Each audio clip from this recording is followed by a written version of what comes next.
नमस्कार, मैं अधिवक्ता गौरव व्यास। मित्रों, 1 जुलाई 2024 को भारतीय संसद ने 3 नए कानून पास किए। भारतीय साक्ष्य अधिनियम 2023, भारतीय न्याय संहिता 2023 और भारतीय नागरिक सुरक्षा संहिता 2023। ये तीनों की तीनों क्रिमिनल लॉज हैं। इन क्रिमिनल लॉज में चेंज क्यों किया गया? कानून में और संविधानों में समय की बदलते हुए परिवेश के कारण, समय जब बदलता है तो मानव की परिस्थितियां भी बदलती हैं, मानवीय परिस्थितियां परिवर्तनशील होती हैं। इसलिए कानूनों में भी परिवर्तन आवश्यक होता है। कानूनों में संशोधन होते ही रहते हैं। 1973 की जो सीआरपीसी थी वो उससे भी पहले ड्राफ्ट की गई थी। 1860 की हमारी आईपीसी थी। ऐसे ही हमारा भारतीय साक्ष्य अधिनियम भी पुराना था।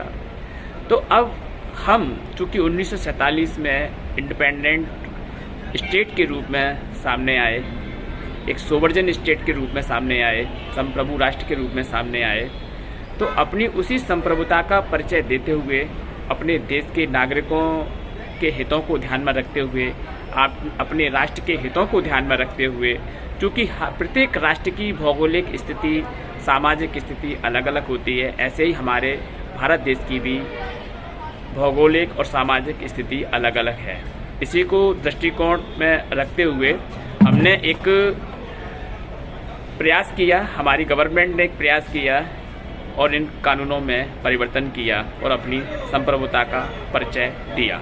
मित्रों, जैसे ही कानून पास हो गया तो ऐसे लोग जिन्होंने कभी कानून नहीं पढ़ा, जिन्होंने कभी कानून को कभी समझा ही नहीं, जो कानून के क्षेत्र से बिलोंग ही नहीं करते हैं, उन्होंने एक नैरेटिव सेट किया कि कानून में अनावश्यक रूप से सरकार के द्वारा संशोधन किए गए हैं, गलत संशोधन किए गए हैं, ऐसा नहीं होना था, वैसा नहीं होना था, और अपनी अपनी तमाम राय देने लगे।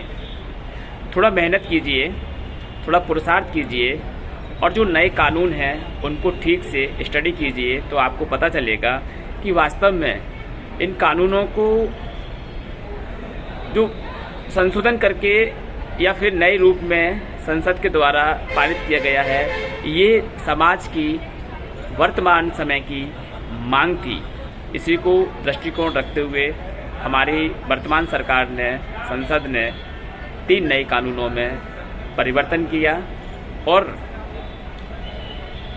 नए कुछ ऐसे प्रोविजंस जो कि अनावश्यक हो गए थे, इनका कोई महत्व तो नहीं था लेकिन कानून में तो थे, ऐसे सभी प्रोविजंस को निकाल दिया, हटा दिया और ऐसे प्रोविजंस जो कि बदले हुए परिस्थितियों के कारण, समय के कारण हमारे राष्ट्र की आवश्यकता थी, ऐसे प्रावधानों को उसमें सम्मिलित किया गया। जैसे कि भारतीय न्याय संहिता में ऑर्गेनाइज्ड क्राइम को सम्मिलित किया गया है, टेररिस्ट अटैक को सम्मिलित किया गया है। जो टेररिस्ट अटैक होते हैं, जो टेररिस्ट क्राइम होते हैं, टेररिज्म होता है, इसको इसमें जगह दी गई है। ऐसे ही जो चेन स्नैचिंग के जो क्राइम थे, झपटमारी के, इनको भी इसमें सम्मिलित किया गया है। पहले चेन स्नैचिंग वाले लोग कानून के दायरे में नहीं आने के कारण वो निकल जाते थे, जो कि अब नहीं होगा। तो ये कुछ प्रावधान थे जो नए भारतीय न्याय संहिता में प्रोसीजर को लेकर के भी काफ़ी संशोधन किया गया है। जैसे कि प्रोसीजर भारतीय नागरिक सुरक्षा संहिता की धारा 8 जो कि महानगर क्षेत्र का वर्णन करती थी, उसको हटा करके सरकार ने उसको हटा दिया है उसमें से। अब सरकार जो है ऐसी पावर्स जो मजिस्ट्रेट के पास हुआ करती थी, जो पुलिस के पास नहीं होती थी, जैसे दंगे को रोकने के लिए मजिस्ट्रेट की परमिशन की आवश्यकता होती है, तो अब मजिस्ट्रेट की जब तक परमिशन नहीं होगी, दंगा रोकने के लिए, लाठीचार्ज के लिए आदेश नहीं दिया जाएगा। ऐसी इमरजेंसी सिचुएशन को ध्यान में रखते हुए सरकार ने मजिस्ट्रेट की कुछ पावर्स पुलिस अधिकारियों को दी, इसमें कुछ भी बुरा नहीं है। ये समय की मांग थी, एक परिस्थितियों की मांग थी, ये सही है। मित्रों, आज हमारे देश में, हमारे भारत देश की एकता और अखंडता पर बाहरी तत्वों के द्वारा जो वैचारिक अटैक किया जा रहा है, हर तरह से अटैक किया जा रहा है, विचारों के माध्यम से, सीमाओं के माध्यम से, सीमा पर से, सीमा पार से अटैक। तो इन सब चीज़ों को ध्यान में रखते हुए हमारी भारत सरकार ने अब अपने देश की सीमाओं की रक्षा करने के लिए, अपने देश के नागरिकों की रक्षा करने के लिए एक कदम इन संहिताओं के माध्यम से भी उठाया है। अब उस व्यक्ति की खैर नहीं जो हमारे राष्ट्र के नागरिकों के मूल अधिकारों को,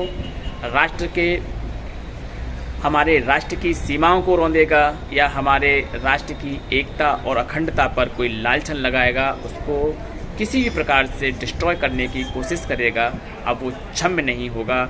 ऐसा है हमारा नया कानून। मेरी अपने देश के उन सभी लोगों से करबद्ध निवेदन, मेरा निवेदन है कि कृपया कानून को बिना पढ़े, बिना समझे, बिना जाने अपनी राय न बनाएं। कानून के एक्सपर्ट्स को भी कानून को समझने में कुछ समय लगेगा, उसमें स्टडी करनी पड़ेगी, तब जा कर के एक रिजल्ट निकलेगा, क्या सही है क्या गलत है। और आप बिना पढ़े रिजल्ट निकाल लेते हो, ये बात गलत है। इससे गलत नेगेटिव्स हमारी सोसाइटी में, हमारे राष्ट्र में सेट होते हैं, जो कि हमारे लिए डिस्टर्बेंस का काम करते हैं। हम एक अच्छे नागरिक हैं, तो अच्छे नागरिक होने के कारण हमारा ये दायित्व बनता है कि हम जितने भी नैरेटिव्स सेट हमारे देश में होते हैं, उन सब को छिन्न भिन्न करें, उनको सेट ना होने दें। यही हमारे अच्छे नागरिक होने की पहचान है। और अपने देश के कानूनों का पालन करें, अपने देश के संविधान का पालन करें। मेरी आपसे यही कामना है। हमारे देश में विधि द्वारा स्थापित सरकार का सम्मान करें, आदर करें, यही मेरी आपसे कामना है। नमस्कार, जय श्री कृष्णा।